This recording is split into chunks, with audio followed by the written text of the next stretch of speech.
In India, the recent gang rape and murder of a 23-year-old woman outraged the country. There were mass protests in New Delhi, and the national television broadcaster turned the issue into a countrywide campaign. In South Africa, it's taken the brutal gang rape and murder of Anene Booysen to make the country sit up.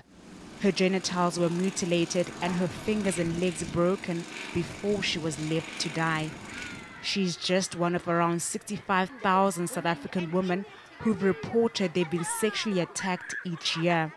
Some are now questioning why there's lack of media coverage of rape cases. My sense is that the media tend to cover rape when something dramatic happens, like the current story. And the tragedy of it is that if we go by the statistics, for example, a woman is raped every couple of seconds in South Africa. By the end of this interview, I would imagine someone would have been raped.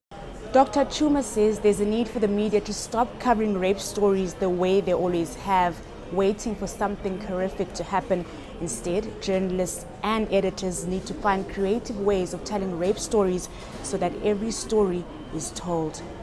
I think if the media fails to do that, they would have failed in their public responsibility. It's an issue that exercises the public imagination. It's an issue that affects everyone. It's a national crisis, which I think the media have got to to play a leading role in highlighting.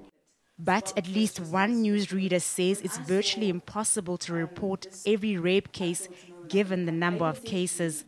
The enormity of the epidemic of rape in this country means that for us to cover every single instance of rape, basically we'd have to cover nothing else.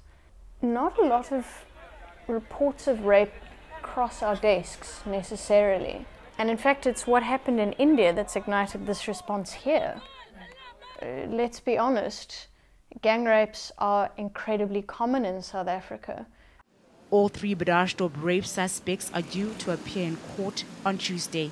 Sikhona Chona, Cape Town.